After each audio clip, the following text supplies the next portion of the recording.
로마서 말씀을 보겠습니다. 3장 1절부터 20절의 말씀을 저와 한 절씩 교독하겠습니다. 그런즉 유대인의 나음이 무엇이며 할례의 유익이 무엇이냐? 범사에 많으니 우선은 그들이 하나님의 말씀을 맡았음이니라. 어떤 자들이 믿지 아니하였으면 어찌하리요? 그 믿지 아니함이 하나님의 미쁘심을 패하겠느냐? 그럴 수 없느니라. 사람은 다 거짓되되 오직 하나님은 참되시다 할지어다. 기록된 바 주께서 주의 말씀에 의롭다함을 얻으시고 판단받으실 때 이기려 하심이라 함과 같으니라. 그러나 우리 불의가 하나님의 의를 드러나게 하면 무슨 말하리요? 내가 사람의 말하는 대로 말하노니 진노를 내리시는 하나님이 불의하시냐? 결코 그렇지 아니하니라. 만일 그러하면 하나님께서 어찌 세상을 심판하시리요? 그러나 나의 거짓말로 하나님의 참되심이 더 풍성하여 그의 영광이 되었다면 어찌 내가 죄인처럼 심판을 받으리요? 또는 그러면 선을 이루기 위하여 악을 행하자 하지 않겠느냐? 어떤 이들이 이렇게 비방하여 우리가 이런 말을 한다고 하니 그들은 정죄받는 것이 마땅하니라. 그러면 어떠하냐? 우리는 나으냐? 결코 아니라. 유대인이나 헬라인이나 다 죄 아래에 있다고 우리가 이미 선언하였느니라. 기록된 바 의인은 없나니 하나도 없으며 깨닫는 자도 없고 하나님을 찾는 자도 없고 다 치우쳐 함께 무익하게 되고 선을 행하는 자는 없나니 하나도 없도다. 그들의 목구멍은 열린 무덤이요 그 혀로는 속임을 일삼으며 그 입술에는 독사의 독이 있고 그 입에는 저주와 악독이 가득하고 그 발은 피 흘리는 데 빠른지라. 파멸과 고생이 그 길에 있어 평강의 길을 알지 못하였고 그들의 눈앞에 하나님을 두려함이 없느니라 함과 같으니라. 우리가 알거니와 무릇 율법이 말하는 바는 율법 아래 있는 자들에게 말하는 것이니 이는 모든 입을 막고 온 세상으로 하나님의 심판 아래 있게 하려 함이라. 그러므로 율법의 행위로 그의 앞에 의롭다 하심을 얻을 육체가 없나니 율법으로는 죄를 깨달음이니라. 아멘. 우리가 지난주까지 잠언서를 말씀 묵상을 했습니다. 매주일마다 우리가 이 잠언의 묵상의 순서를 묵상책을 따라서 하니까 여러분 읽을 양이 적지 않은 것을 발견하실 거예요. 로마서가 이제 또 수요일부터 시작했는데 어언간 벌써 주일이 됐는데 3장을 우리 오늘 읽었습니다. 그러니까 로마서 1장, 2장은 아무런 사전의 정보도 없이 여러분이 읽고 지금 3장을 묵상하는 그런 주일이 된 것이에요. 오늘 제가 약간의 로마서에 대한 우리가 이해에 도움이 되는 설명을 드린 다음에 오늘 말씀을 우리가 한번 묵상하도록 그렇게 한번 해봤으면 그렇게 생각을 합니다. 바울이 선교 여행을 3번을 떠났습니다. 터키 땅에 있는 안디옥이라는 도시를 근거로 해가지고 제일 먼저는 가까운 터키 땅 일대에 복음을 전하면서 교회를 세웠습니다. 그리고 나서는 두 번째로 여행을 할 때는 터키 땅에서 넘어서서 바다를 건너 아드리안 해를 건너가지고 그리스 땅으로 넘어갑니다. 북쪽을 마케도니아라고 성경은 적었고 남쪽을 아가야 지방이라고 그렇게 사도행전이 적은 지역입니다. 그렇게 넘어가서 두 번째 선교여행 때는 복음을 전하고 그렇게 안디옥으로 돌아갔습니다. 그리고 또 세 번째 선교여행을 할 때는 본인은 마음속에 생각하기로는 다시 또 그리스 땅 고린도까지 내려가서 그 고린도에서 매일 로마로 가는 배가 있는 항구입니다. 그리고 그곳에서 자기가 로마를 가고 싶어 해서 마음속에 그런 계획을 가지고 가기는 했습니다. 그런데요, 마침 그 당시에 이방 교회들, 그리스 땅, 마게도니아와 아가야 땅 이런 데 있는 교회들이 헌금을 예루살렘 교회를 위해서 모으고 있었던 때가 2년째가 되었는데요. 막대한 헌금이 모였습니다. 바울이 그렇게 얘기를 했기 때문에요.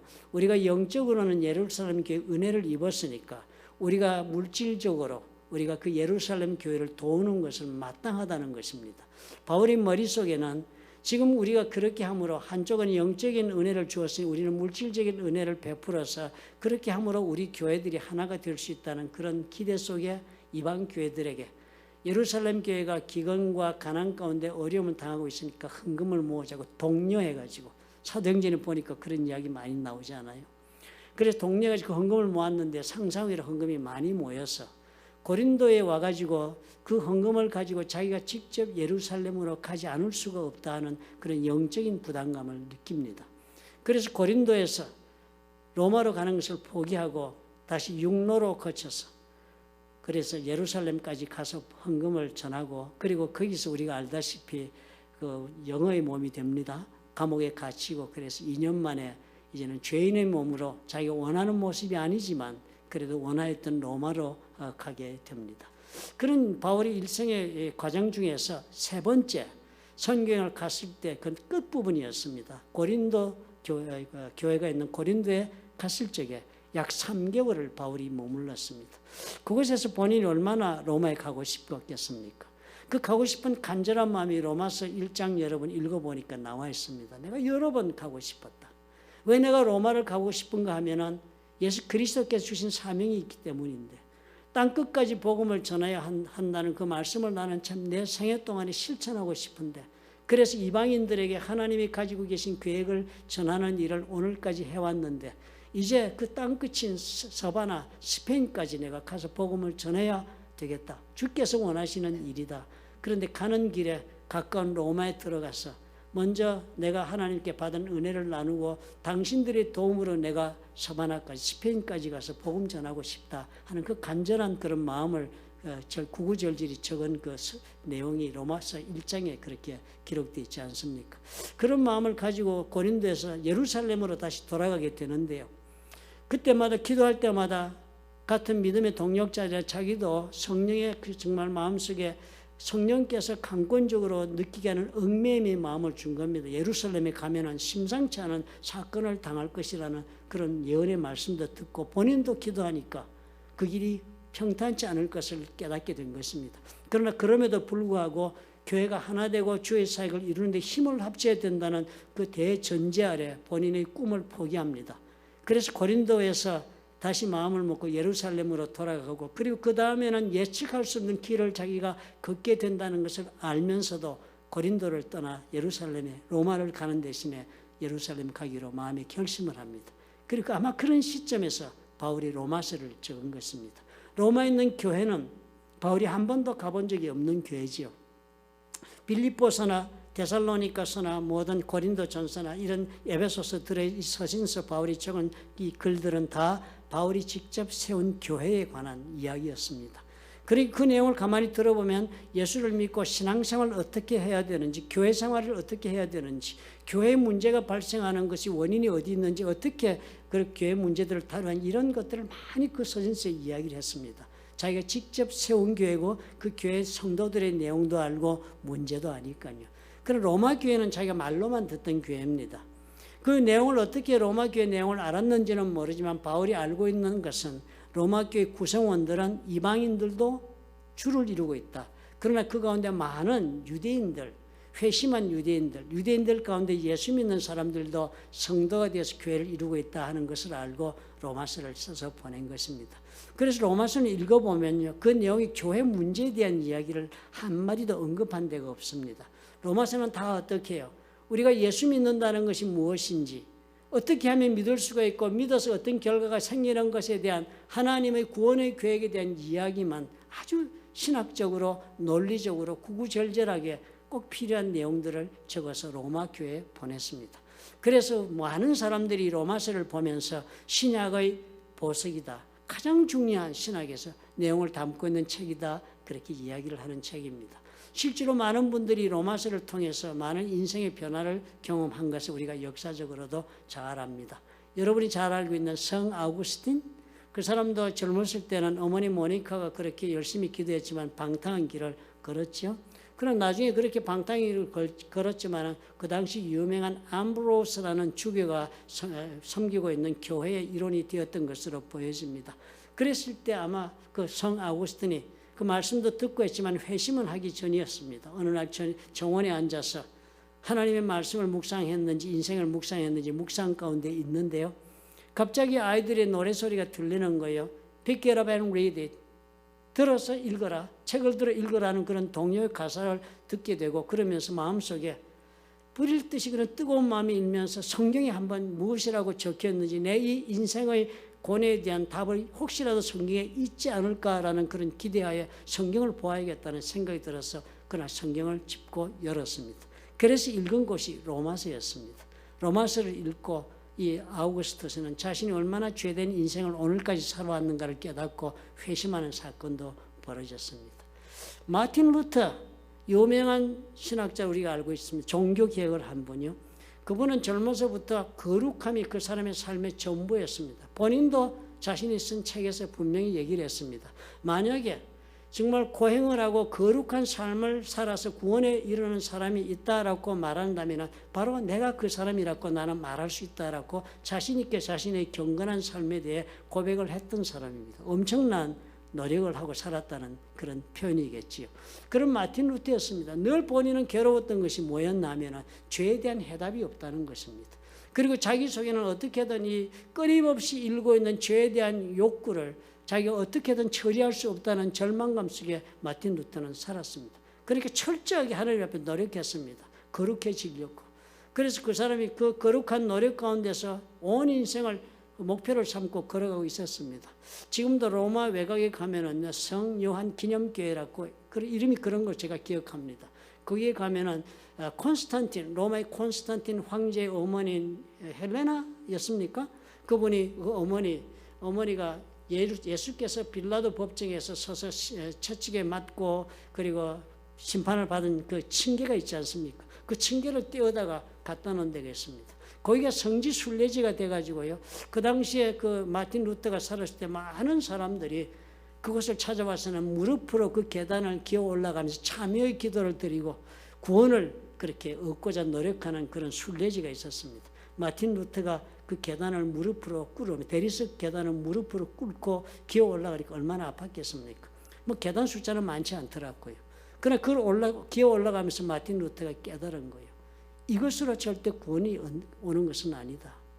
그래서 그 사람이 로마서 1장 17절의 말씀을 듣고 구원에 대한 진리를 깨닫는 그런 역사적인 일이 로마서로부터 벌어집니다. 의인은 믿음으로 말미암아 구원을 얻는다는 놀라운 진리를 발견하고 마틴 루터가 그 신앙의 길을 다시 한번 새롭게 걸어가지 않았습니다. 이런 일들은 존 웨슬리 이렇게 계속적으로 로마서는 사람들의 그 삶을 직접적으로 도전하고 변화시키는데 막대한 역할을 한 귀중한 그런 서신서입니다.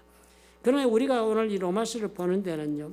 이 로마서를 보면서 바울은 로마서 1장부터 가장 중요하게 생각하는 것이 이방인들에 대한 접근이었습니다. 그런데도 불구하고 우리가 읽은 오늘 부분은 유대인에 대한 이야기가 이어집니다.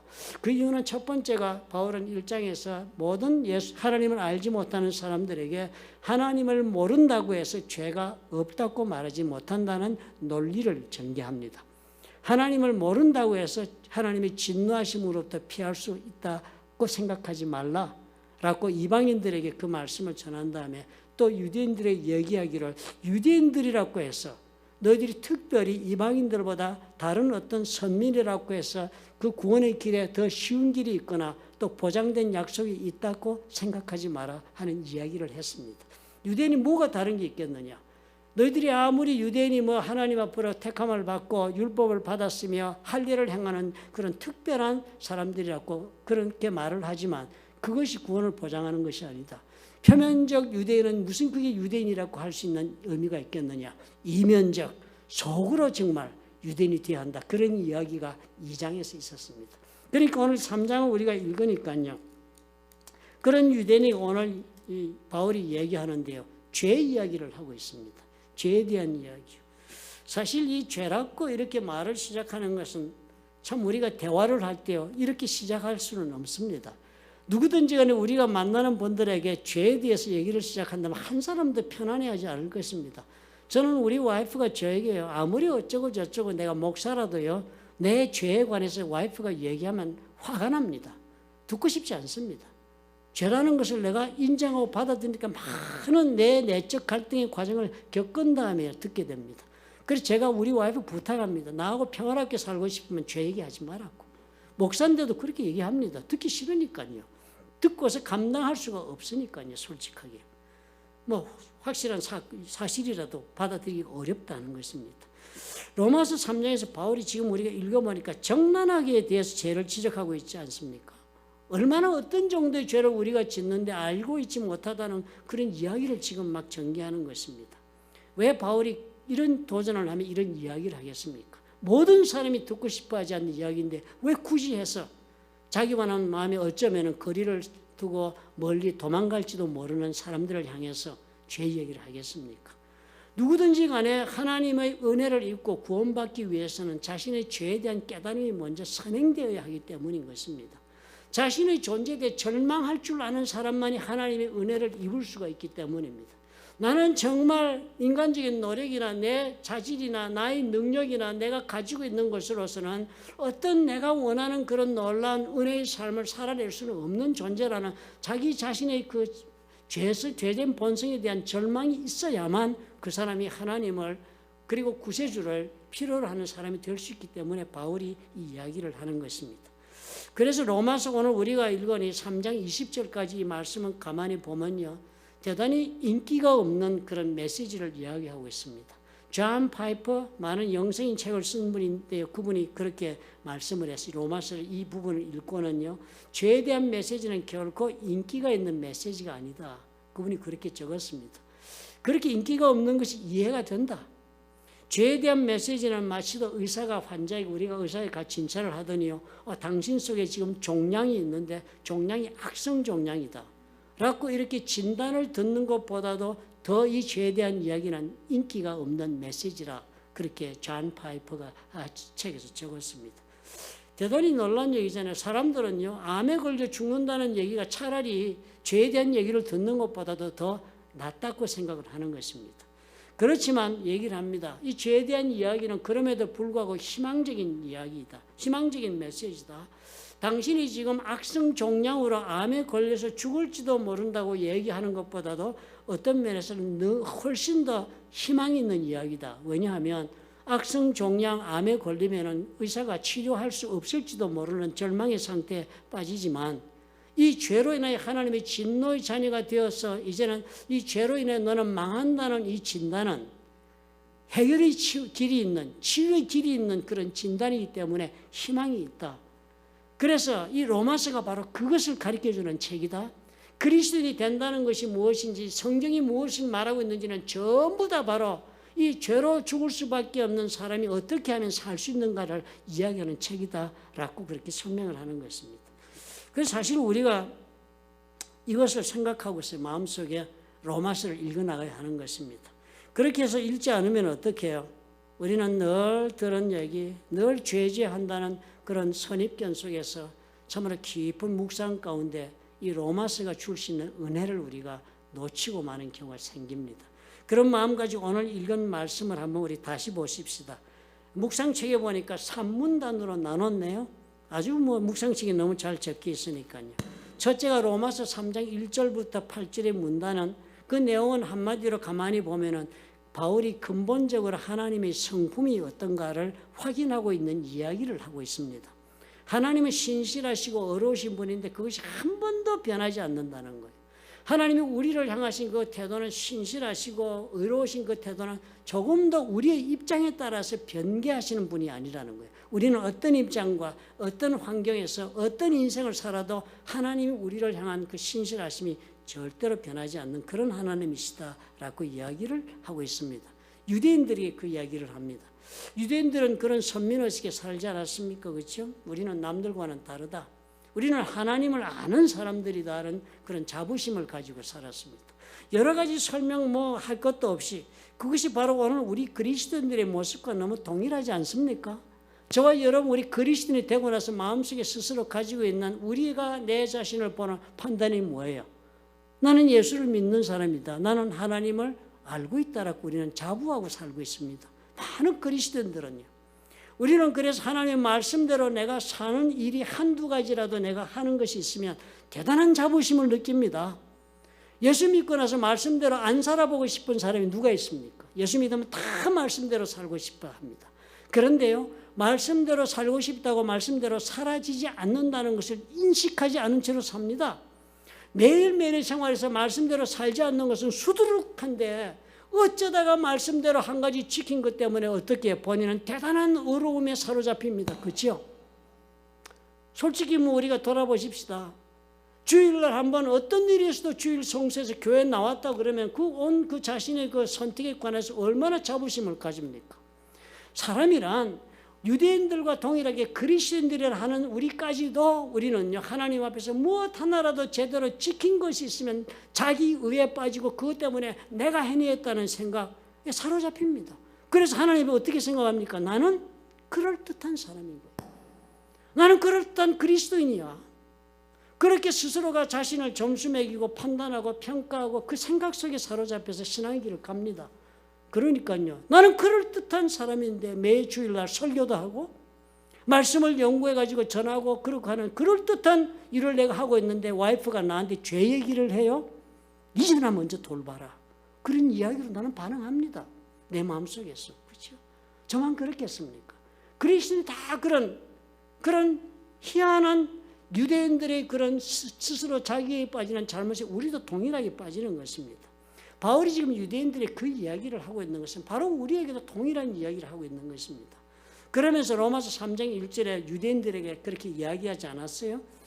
그런즉 유대인의 나음이 무엇이냐? 유대인이 되어가지고 더 좋은 게 뭐냐? 할례 유익이 무엇이냐? 그 할례 하는데 할례 받아서 더 좋은 일이 뭐냐? 라고 질문을 던집니다. 유대인들에게. 그리고 답도 줘요. 범죄 많다는 거예요. 유익하며 많다는 거. 유대인이 돼가지고 너무 다른 사람들보다 받았고 은혜 받고 좋은 것은 많다. 그 중에서 우선은 가장 큰 것은 그들이 하나님의 말씀을 맡았다. 하나님의 말씀을 저들에게 주어서 그 말씀을 저들이 알고 말씀대로 살고 말씀을 가르치고 할 수 있는 그런 놀라운 특권을 받은 것이 가장 큰 유대인이 다른 사람과 다른 좋은 점이다 라고 이야기를 합니다. 저와 여러분이 그런 거 아닙니까? 그리스도인도 우리가 지금 그렇잖아요. 우리가 말씀이 지금 오픈북입니다. 그렇죠? 옛날에 마틴 루터 종교개혁 시대는 라틴어나 아는 사람이나 성경을 읽고 그것도 신부나 되고 후보생이나 되고 사역자로 일하는 사람들만이 성경 보았습니다. 클로즈드 북이었어요. 선민들이라 하는 의식을 가지고 그 사람들만. 무지한 중생들은 그저 우리가 하는 말이나 듣고 하나님 믿고 구원이나 받아라. 그런 시대를 살았지만 지금 우리는 어떻게 해요? 오픈북입니다. 누구나 다 성경을 보면 이해할 수 있는 세월을 삽니다. 마지막 요한계시록에 적은 것처럼 마지막 때는 말씀의 홍수가 일어났어요. 곳곳에 우리가 홍수가 말씀이 홍수처럼 범람하지만 정작 어떻게 해요? 홍수는 벌어졌는데 마실 물은 없다. 그게 계시록이 말하고 있는 마지막 때의 모습처럼 지금 우리는 열려 있습니다. 말씀을 모르는 자가 누가 있겠습니까? 다 압니다. 그런데 문제는 뭐예요? 우리는 스스로가 말씀에 따라 무엇 하나라도 내가 행한 것이면 그것으로 내가 정말 하나님 앞에서 성화된 인간이 된 것처럼 착각하는 그런 자리에 있는 것은 하등의 차이가 없는 것입니다. 맞다. 그리스도에 대해서 받은 은혜가 많고 세상 사람과 다른 축복도 많고 놀라운 유익함도 많다. 바울이 얘기하고 있는 것입니다. 그렇지만 그것으로 전부가 아니라는 것입니다. 그렇지만 그런 약속을 가지고서도 유대인들이 어떻게 해요? 예수님에게 질책당하는 거 보니까 신앙생활 실패하고 있었네요. 유대인들이. 그 유대인들이 신앙생활 실패하는 거 예수님께서 어떻게 지적을 했습니까? 요한복음 5장 39절부터 20절에 보니까 너희가 성경에서 영생을 얻는 줄 생각하고, 유대인들은 그렇게 생각한 거예요. 그들이 성경이란 구약 성경을 읽으면서 이 구약 성경을 보고 율법을 보면 이 길을 통해 가면 영생을 얻는다 생각하고 너희들이 보는구나. 그렇게 성경을 연구하거니와 이 성경이 곧 내게 대하여 증언하는 것이니라. 그러나 너희가 영생을 얻기 위하여 내게 오기를 원하지 아니하는도다.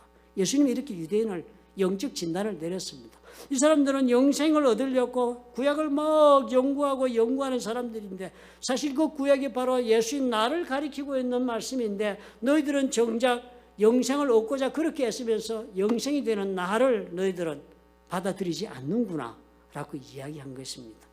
참 이상한 말씀 아니에요?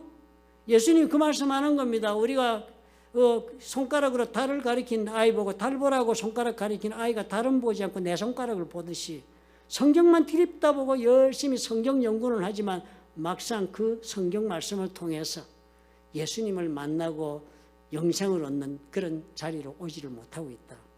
우리 그리스도인들의 모습도 그럴 수 있다는 것입니다. 로마서 3장 4절에서 그래서 그런 실패하고 있는 유대인들에게 말씀하는 거예요. 자신의 인생에서 하나님을 믿으면서도 고난을 겪고 실패를 겪고 신앙 가운데 서지 못하는 유대인들에게 그 유대인들이 살면서 그렇게 살면서 정말 하나님이 우리가 죄 지었다고 하나님은 의롭고 우리는 죄에 대한 심판을 받는다는 좌절 가운데 빠지고 하나님을 원망하고 가니까요. 그런 유대인들에게 이 바울이 이 로마서 3장에서 그렇게 4절에서 이야기를 합니다. 사람은 다 거짓되되 오직 하나님은 참되시다. 하나님은 정말 신실한 것이 우리가 하나님을 뭐라고 얘기를 하든지 간에 시간이 지나보고 그 과정을 겪고 나면 하나님이 과연 옳다는 것을 너는 알게 된다라고 성경을 가지고 말씀을 하는 것입니다. 사실 그렇지 않아요. 우리가 하나님을 안다, 하나님 말씀대로 산다, 우리는 그리스도를 인하여 구원을 받다 어쩌고 저쩌고 말을 하지만 정작 우리의 삶 가운데 내가 이해할 수 없는 고통이 나를 찾아오거나 설명할 수 없는 문제 가운데 내가 빠지거나 했을 때 우리가 하나님 앞에 어떻게 합니까? 우리 하나님께서 나에게 어찌해서 이런 문제를 허락하시는지 우리가 갈등하고 하나님 앞에 원망의 마음을 토로할 수도 있는 것입니다. 참 하나님은 나에게 왜 끝까지 신실하게 나를 보호하시고 붙잡아 주지 않으시며 나를 이 고난 가운데 던져버리시는가? 하나님은 어찌하여 나의 기도에 하나님 외면하고 계시는가? 라고 우리는 하나님에게 반박하지 않습니까? 바울이 유대인들이 그렇게 말을 하고 있는 거예요. 하나님 앞에 그런 말 하지 말아라. 하나님은 네가 어떤 모습으로 지금 어떤 환경가에 처해져 있더라도 너에게 향한 애초의 그 신실하신 마음, 너를 사랑하여 하나님의 자녀 삼아 하나님의 나라의 백성의 삶을 누리게 하고자 하는 그 하나님의 약속에서 신실하시다. 조금 더 변한 것이 없다는 거예요. 왜 유대인이 하나님의 말씀을 위탁받은 그런 놀라운 특권을 받았으면서도 신앙생활이 이 모양인가요?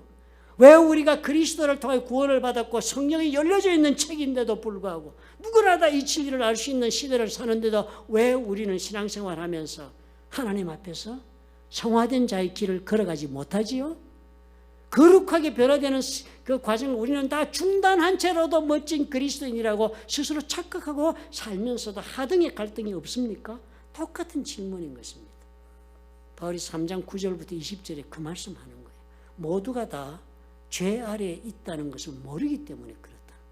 모두가 다 죄 아래에 있다는 걸 모르기 때문에 그렇다는 거예요. 우리가 구원받고 예수 믿으면 죄 아래에 안 있다고 우리는 생각하는 것 때문에 우리의 삶이 성화되지 않는다고 유대인들의 말하는 걸 통해서 그렇게 동일하게 로마서가 우리에게 지금 말하고 있는 것입니다. 3장 9절과 10절이면 그러면 어떠하냐? 우리는 나으냐? 유대인들 보고 묻는 거예요. 바꿔 적어봅시다. 그러면 어떠하냐? 우리 그리스도인이 세상 사람보다 나으냐? 결코 아니다. 나래로 전혀 나은 것이 없다. 유대인이나 헬라인이나 그리스도인이나 비신자나 다 죄 아래에 있다고 우리가 이미 선언하였느니라. 기록된 바 의인은 없나니 하나도 없다. 내가 죄인이라고 생각을 하지 않는데 문제가 있다고 얘기를 하는 것입니다. 죄 없는 사람은 하나도 없는데요. 우리는 스스로 자신의 죄에 대해서 우리는 인식하지 않는 것입니다. 그리고서 그렇기 때문에 책임의식을 가지지 않습니다. 우리 살아가는 모습은요. 죄인은 죄인끼리 모이는 무리 법칙이 있지 않습니까? 나는 내 친구를 선택할 때 같이 죄를 지을 수 있는 사람, 나와 동일한 죄를 공유할 수 있는 사람과 친구를 합니다. 우리 삶을 한번 가만히 돌아보십시오. 우리가 마음 편하게 서로 얘기하고 잘못을 질책하지 않는 사람이 서로 친구가 됩니다. 내가 무슨 짓을 해도 받아주는 사람이 내 가장 좋은 친구입니다. 그런 친구가 있어야 된다고 우리는 믿고 그래서 우리는 인생을 행복하고 여유 있게 만들어 나갈 수 있다고 생각합니다. 우리는 서로가 서로의 죄에 대해서 관대해야 된다고 믿습니다. 그렇지 않아요? 상대방에게 죄에 대해서 문책하고 그리고 또 그 책임을 묻는다면 나와는 어떻게 해요? 관계가 끝나는 것입니다. 우리는 그런 사회 속에서 우리가 살고 그런 사회를 만들고자 합니다. 잘못을 지적하고 그 잘못을 이야기하는 것은 우리는 동료가 될 수 없습니다. 또 사소한 것까지 다 죄라고 이야기하면서 판단하는 말을 하는 사람과 우리는 동행을 거부합니다. 멀리하지요. 같이 동행할 수 없다고 우리는 판단합니다. 우리는 서로가 서로에게 용납될 수 있는 죄들을 지으면서 같이 사는 것이 사랑이라고 우리는 착각합니다. 그리고 또 그런 사람과 사랑하는 것이 하나님께서 우리에게 원하는 계명의 실천인 줄로 오해합니다. 문제가 무엇이라고 바울이 지적합니까? 죄는 상대에게 용납받고 서로가 용납해주고 서로 용서했다고 그 죄가 해결되는 게 아니라는 거예요. 이 로마서 지금 3장 9절 20절엔 죄는 다른 죄의 차원이 있다. 그 모든 죄는 서로가 서로의 책임지는 문제가 아니라 하나님과 사이에서 문제가 된다는 것이다. 그것이 문제인 거지. 내가 문제를 안 삼는다고 문제 없어지는 게 아니라고 이야기하는 것입니다. 제가 예전에 참 존경하고 좋아하는 어떤 저보다 나이가 훨씬 연배가 많은 분이 계셨습니다. 같이 이야기를 하다 보니 자신의 과거에 젊었을 때 이야기를 나한테 하게 돼요. 지금까지 존경받는 모습으로 살아. 한마디도 뭐 흠잡을 수가 없이 훌륭하게 살아요.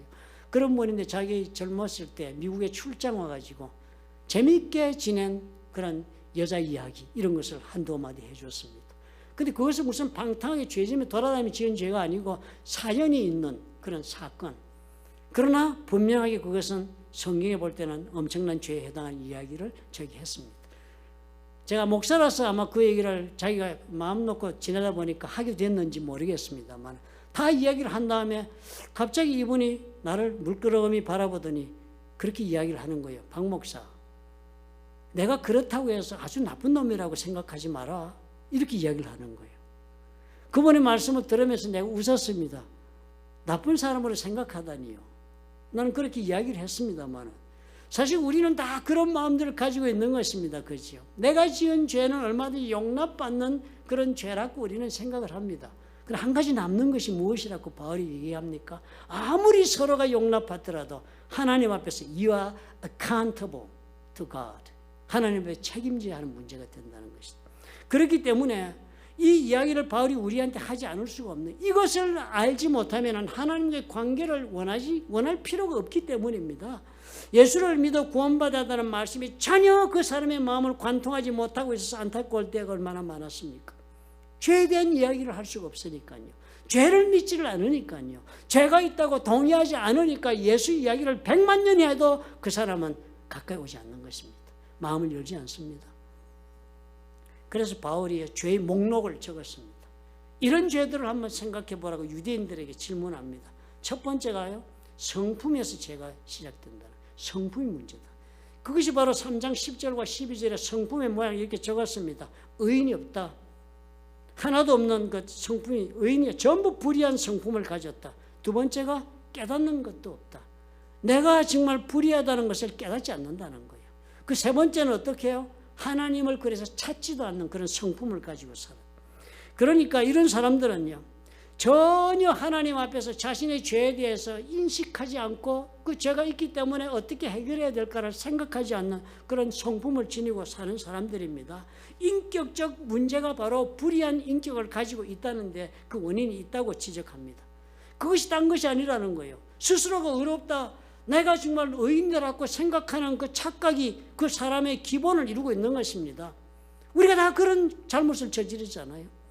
나는 악인이라고 생각하면서 남들 앞에 그저 그 모든 자신의 생각과 대화를 시작하는 사람이 누가 있습니까? 예수 믿고 용서받아 나는 의인이 되었다고 생각하고 죄가 없다고 나는 출발하지 않습니까? 많은 인간관계의 문제나 해결하지 못하는 그런 사건을 만났을 때 이 모든 사건 속에는 어쩌면 내의 죄가 원인이 되고 있다고 스스로 자신을 돌아보는 사람이 과연 얼마나 많겠습니까? 그리스도인이라고 해서 결코 쉬운 질문이 아닌 것입니다. 왜요? 인격적으로 우리는 죄된 본성을 그대로 품고 살고 있기 때문입니다. 바울이 그 얘기합니다. 두 번째 종류가 뭡니까? 두 번째는 그렇기 때문에 그런 인격을 가지고 있으니까 당연히 어떻게 언어로 죄를 짓는다고 이야기합니다. 그것이 13절과 14절의 이야기입니다. 목구멍이 열린 무덤이다. 그 혀로는 속임을 일삼아 입술에는 독사의 독이 있고 그 입에는 저주와 악독이 가득하다. 예, 상처받았다는 사람이 왜 상처받았다고 이야기를 하는지 가만히 들어보십시오. 말로 상처받았습니다. 그죠? 자녀들이 막 상처받아 아픔의 아픔 때문에 정말 삶을 제대로 못 사는 자녀들이 얼마나 많습니까? 막 문제를 일으키고, 그래서 상담을 해보니까 그 상처받은 원인이 누구에게? 어머니의 말 때문에 깊은 상처를 받았다. 아버지의 말 때문에, 가장 가까운 친구의 말 때문에 깊은 상처를 받았다.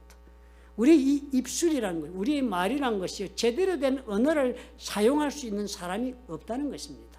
우리는 아무리 내가 정제된 말을 하고 있는 것 같아도 내 중심적이며 내 인격에 기본하여 내 마음속에서부터 만들어진 말이 입을 통해서 나올 따름인데 여기가 무엇이냐? 여기가 벌써 혼탁하게 여기가 벌써 부패하고 타락한 마음을 가지고 있는데 무엇이 나오겠느냐? 바울이 이야기합니다. 그 다음 세 번째로 바울이 지적하는 죄의 목록. 그래서 어떻게 해요? 당연히 마음이 그렇고 말이 그러면 행동으로 내닫지요. 그 발은 피 흘리는데 빠르다. 그리고 바울은 이야기합니다. 행동으로 일단 죄를 짓게 되면 삶의 파멸이 찾아온다는 거예요. 행동으로 죄를 짓게 되면 반드시 삶의 결과를 체험하게 된다. 반드시 삶의 어려움과 아픔을 경험하게 된다라고 이야기합니다. 사도 바울이 그렇게 하면서 오늘 20절을 우리가 보았는데요.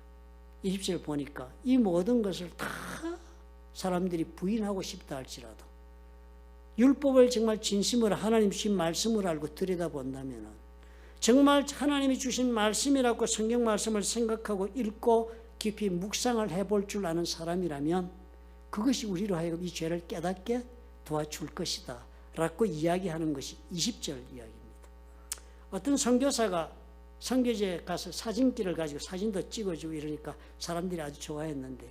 자신이 가지고 있는 가죽 가방에 성경책을 넣어 다니는 가죽 가방을 가지고 당겼는데 사람들이 보니까 옛날에 가죽 가방에서 사진기가 나와서 사진을 찍어줬으니까 졸졸졸 아이들이 따라오고 뭐 사람들이 따라오면서 선교사 보고 사진 좀 찍어달라고, 그 안에 사진기가 사진 좀 내 얼굴을 하나 찍어달라고 그렇게 부탁을 했습니다.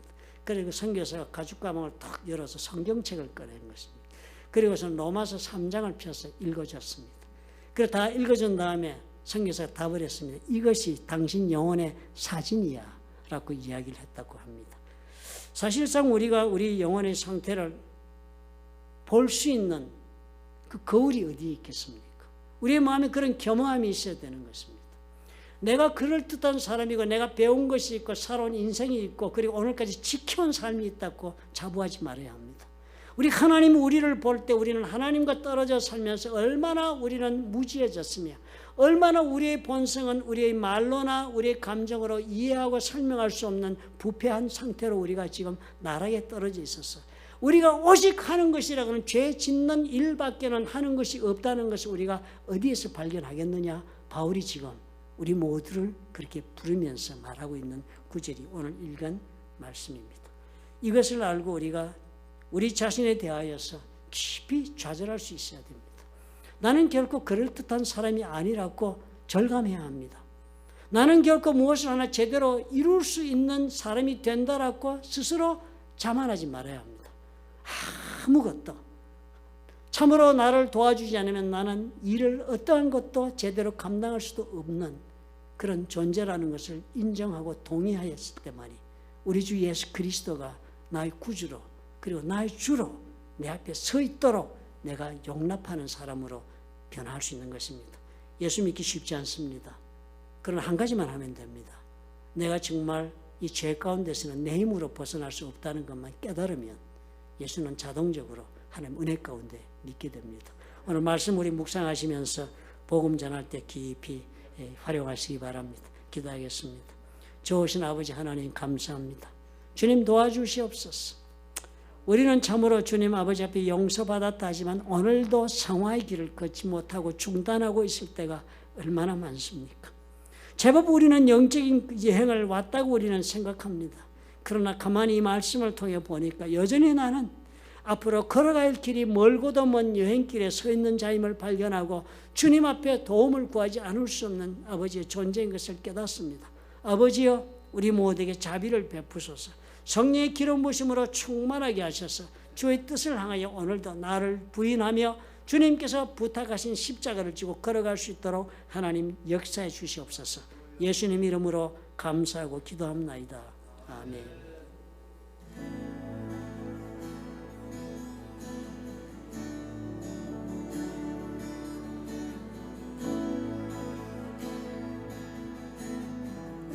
같이 고백하십시다. 주의 도를 버리고 주의 도를 버리고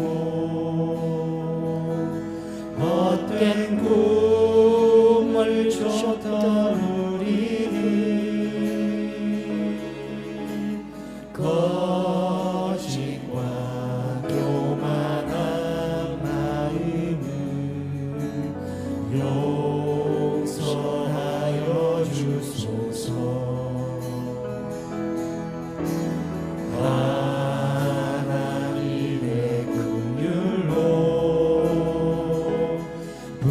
부끄러운 우리 삶을 덮어주소서.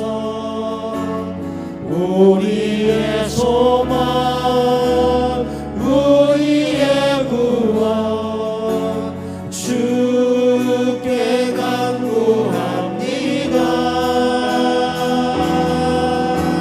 성령의 불로 나의 마음을 태워주소서.